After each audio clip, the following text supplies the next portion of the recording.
మూకం కరోతి వాచాలం పంగుం లంఘయతే గిరిం యత్కృపాతమహం వందే పరమానందమాధవం.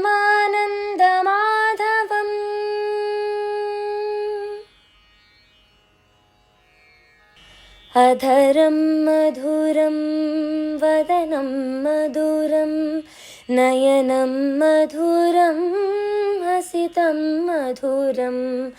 అధరం మధురం వదనం మధురం నయనం మధురం హసితం మధురం.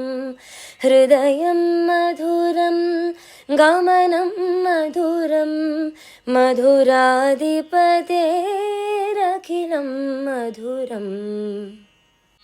వచనం మధురం చరితం మధురం వసనం మధురం వలితం మధురం. చలితం మధురం భ్రమితం మధురం మధురాధిపతేరఖిలం మధురం. వేణుర్మధురో రేణుర్మధురః పాణిర్మధురః పాదౌ మధురౌ. వేణుర్మధురో రేణుర్మధురః పాణిర్మధురః పాదౌ మధురౌ. నృత్యం మధురం సఖ్యం మధురం మధురాధిపతేరఖిలం మధురం. గీతం మధురం పీతం మధురం భుక్తం మధురం సుప్తం మధురం. గీతం మధురం పీతం మధురం భుక్తం మధురం సుప్తం మధురం. రూపం మధురం తిలకం మధురం మధురాధిపతేరఖిలం మధురం. కరణం మధురం తరణం మధురం హరణం మధురం స్మరణం మధురం. కరణం మధురం తరణం మధురం హరణం మధురం స్మరణం మధురం. వమితం మధురం శమితం మధురం మధురాధిపతేరఖిలం మధురం. శ్రీ శ్రవణ ఛానల్కి శ్రోతలందరికీ కూడాను మరొకసారి స్వాగతం. నిన్న కథలో మనం ఈ నరకాసురుడు దేవేంద్రుడి పైన దండయాత్ర చేయడం, ప్రత్యర్థులు ఒకరికి ధీటుగా ఒకళ్ళు పోరాడుతూ ఉండడం ఇది తెలుసుకున్నాం. అందులో ముర్ర కుబేరుల యుద్ధాన్ని గురించి మనం తెలుసుకుంటూ వస్తున్నాం అనమాట. అది అత్యంత అద్భుతంగా సాగుతుంది అని కూడా మనం చెప్పుకున్నాం. ఈరోజు ఏం జరిగిందో తెలుసుకుందాం మనం. మురుడు అనేక బాణాలు ప్రయోగించి ఈ కుబేరుణ్ణి తీవ్రంగా గాయపరిచాడు. అతని ధనుష్టాంకారం పర్వత గుహల్లో ప్రతిధ్వనించేసింది. మురుని బాణవర్షానికి బెదిరిపోయింది కుబేర సైన్యం. పలాయానం చిత్తగించింది. సైన్యం సేనాధిపతులు అంతా పారిపోయినా ఒంటరిగా యుద్ధం చేస్తూనే ఉన్నాడు ఈ కుబేరుడు. అది అవకాశంగా తీసుకుని కుబేరుడిని ఒక్కడనే లక్ష్యంగా చేసుకున్నాడు మురుడు. అతని రొమ్ము మీద, నుదుటి మీద, కళ్ళ మీద, చెక్కిళ్ళ మీద సూటిగా అనేక బాణాలని ప్రయోగించేశాడు. ఒకదాని మీద ఒకటి వచ్చి బాణాలు పడుతుంటే ఆ దెబ్బలను ఓర్చుకోలేకపోయాడు. యుద్ధరంగంలోంచి పరుగు తీశాడు. సాయంగా వచ్చిన యమ వరుణ కుబేరుల పలాయనం చూసిన దేవేంద్రుడు వెనుక తిరగలేదు. ఐరావతం మీద ముందు కురుకుతూ శత్రు సైన్యం మీద బాణాలను వర్షించసాగాడు.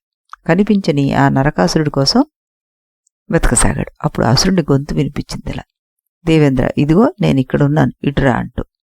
అటుగా వచ్చిన దేవేంద్రుడి మీద వందల వేలాది బాణాలను ప్రయోగించాడు నరకాసురుడు. దేవేంద్రుణ్ణి రక్తసిక్తం చేశాడు. అందుకు ఆగృహోదగ్రుడయ్యాడు దేవేంద్రుడు. 8 బాణాలను ఒక్కసారిగా ప్రయోగించి నరకాసుని శరీరాన్ని చీల్చి చెండాడేశాడు. 70 బాణాలు ప్రయోగించి అతని రథాన్ని ముక్కలు చేశాడు. ఒకే ఒక్క బాణంతో అతని కేతనాన్ని చించి పోగులు పెట్టాడు. 9 బాణాలు ప్రయోగించి సారథిని నెల కొలదూశాడు. 4 బాణాలు ప్రయోగించి రథాశ్వాన్ని కూల్చేశాడు. ఒకే ఒక్క బాణంతో నరకాసుని విల్లును 2 ముక్కలు చేశాడు. రథం లేదు, ఆయుధాలు లేవు. అయినా ఈ నరకాసురుడు భయపడలే. దొరికిన కత్తిని తీసుకుని దేవేంద్రుడి పైకి విజృంభించాడు. ఐరావతం శీర్షాన్ని గాయం చేశాడు. అలాగే దేవేంద్రుని వక్షస్థలాన్ని గాయపరిచాడు.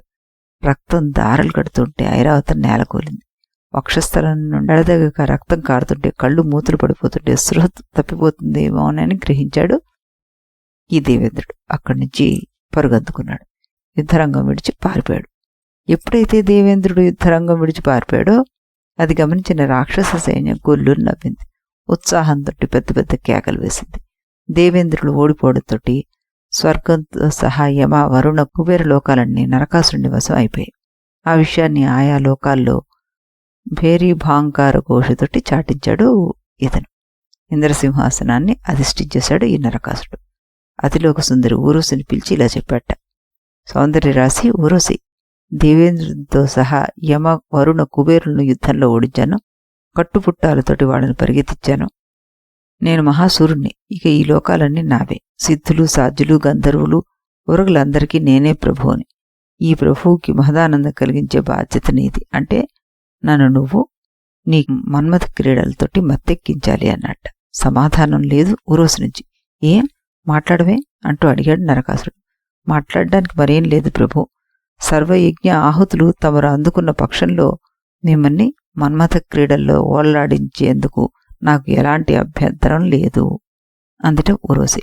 సరేనని గంభీరంగా చూశాడు ఆవిడ్ని నరకాసురుడు. తర్వాత స్వర్గలోకంలో ఉన్న సమస్తాన్ని దోచుకున్నాడు. మేరు పర్వతం, రత్నాలన్నింటినీ స్వాధీనం చేసుకున్నాడు. మెరుపు తీగల్లాంటి 8,000 మంది అమరకన్యలను బంధించేశాడు. అందాల రాశి విశ్వకర్మ కుమార్తెను అంతఃపురంలో ఉంచి తనకంటే గొప్పవాడు లేడని గర్వించాడు. అంతటితో ఆగలేదు ఆ దుర్మార్గుడు. ఎంతటి వారినైనా కన్నెత్తి చూడలేని అదితి అమూల్య మాణిక్య కుండలాలు 2 కూడాను అతను అపహరించేశాడు. అనుచర సేనాధిపతులతో సహా ప్రాగ్జ్యోతిష్పురానికి చేరుకున్నాడు. వారందరినీ ఆజ్ఞాపించాడిలా. ఈ 14 భూగోళాల్లోనూ ఎక్కడైనా ఏదైనా అమూల్యం కనిపిస్తే దాన్ని తెచ్చి నాకు అర్పించండి, వెళ్ళండి అంటూ. నరకాసురుడి ఆజ్ఞను శిరసావహించి వారంతా జయ జయధ్వానాలు చేస్తూ అక్కడి నుంచి వెళ్ళిపోయారనమాట. ఈ రకంగా అనేక లోకాలను చుట్టి వచ్చారు. అక్కడ ప్రాణులను నానాహింసలు పెట్టి ఆ ప్రాణుల దగ్గర ఉన్న అమూల్య వస్తువులంతా చేజిక్కించుకున్నారు వీరు. వస్తువులతో సహా వారి రమణీమణులను కూడా చేపట్టేశారు.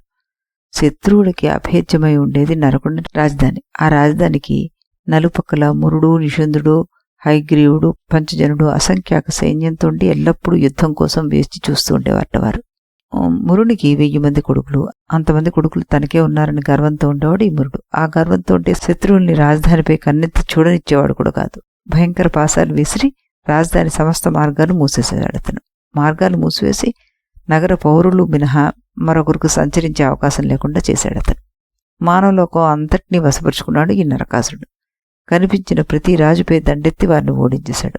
అలాగే యజ్ఞయాగాలు ఎక్కడ జరుగుతున్నా వాటిని ధ్వంసం చేశాడు. బ్రాహ్మణులందరినీ కడతీర్చేశాడు. బ్రాహ్మణులతో సహా తాపసులను కూడా వధించాడు. ప్రజలను కూడా అనేక రకాలుగా హింసిస్తూ ధర్మనాశనమే కర్తవ్యంగా ప్రవర్తించాడు.